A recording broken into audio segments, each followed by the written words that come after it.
Okay, so yeah, Developer Direct 2024 also gave us a good look at Ara, the new game from Oxide Games. Previously did Ashes the Singularity, but they were talking up more their civilization credentials, I think. Wait, real quick, Rich, was Ashes of the Singularity actually a game or was it a benchmark? I'm It was a game. It was a game, John. It was a game, John. Even though, it's one of those funny things where it launched as a benchmark first before it even launched as a game. I'm pretty sure AOTS did. Okay. The reason why I'm excited about this is, one, I thought technologically there was a lot going on here that we haven't seen the studio really do with their most recent technology, at least in a while. And you can really there's a lot going on. They mentioned like a level of proceduralism in the game world where all these type of like grand strategy-esque, single player or even multiplayer adventures, like when you go through them, there's a large level of reactivity in the world over time. But here it actually showing up in like the way like the land about you, the way it looks, and the things that the vegetation and animals that might be there that are also affecting like the commerce and the way you interact.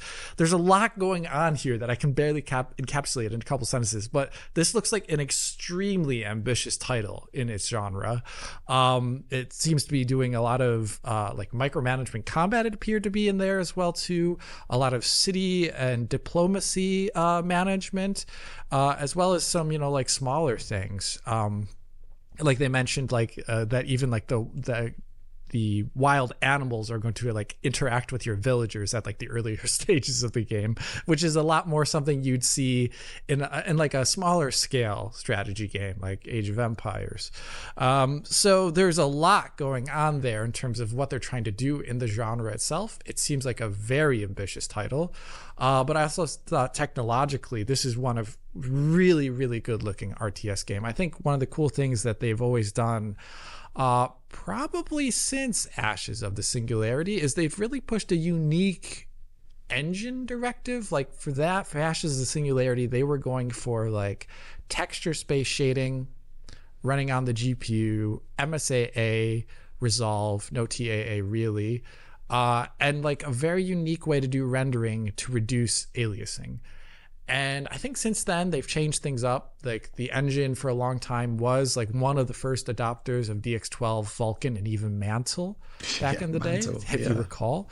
And since then there was a blog post by, I think their TD, describing how they backed off of DX12 and low level APIs for a while because it was like a management nightmare for them to make it just as fast always as they wanted, and supporting the hardware, all the various hardwares that they wanted to get into the game. So they did back off and go DX11 for a while too. So I'm very curious to see what this title is technologically. And it's also been one of the few titles that you can actually show, like with Ashes of the Singularity, like you can actually show multi-core scaling really well. It's one of the few 4K benchmarks that is still CPU limited usually. So I'm excited for this as a tech reviewer, as well as someone who loves RTS games. And I'm very happy that it got the same level of attention and detail as like your super console-ified games like, Hellblade 2 there. Like Microsoft views their platform as one that covers multiple, not just consoles. It's also PCs in there. And this is definitely a PC game. I would be very, very surprised if this was coming out on Xbox anytime soon. Yeah, so the interface would be impenetrable. You'd just be completely out of it. John, are you going to play it on your? Are you loading up AOTS on your? Sorry, I was. Did you know that Half-Life 1 looks really good on the deck OLED? It does. Well, not on the OLED. I've only played it on the original. I'm just teasing. I kind of zoned out just because I'm like, yeah, this is a game.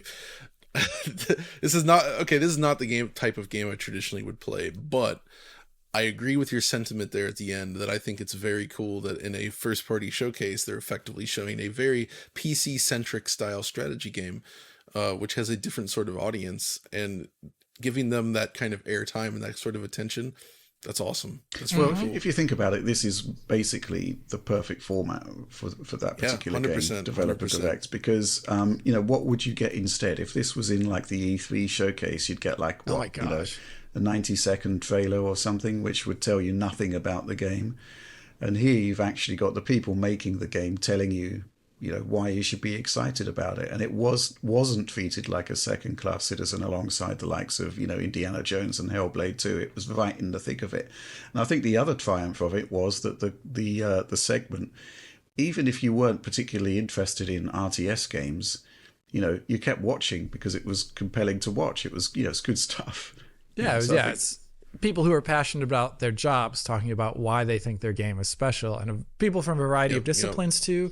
Actually, every one of the direct showcases, except for maybe, I can't remember the Visions of Mana, if they had multiple people there. I think that was mainly just the they had a couple. Director. They had a couple. But like most of them had like a variety of people from a variety of disciplines talking about like things in the game. And obviously they are scripted there. You don't want people just freewheeling for this developer _ direct. But, they said something about why they cared about their game and what makes it special. So for this one, RTS genre lover, a variety of different RTS games, this put it right on my radar, more actually so than their previous titles. I'm very excited for this one. Mm-hmm. Yeah, I mean, I'm really excited about it as well. And certainly from a technical perspective, Dan Baker, who really did some fantastic work with Ashes of the Singularity. He's back. I'd really love for us to speak to him about what they're doing with Arla.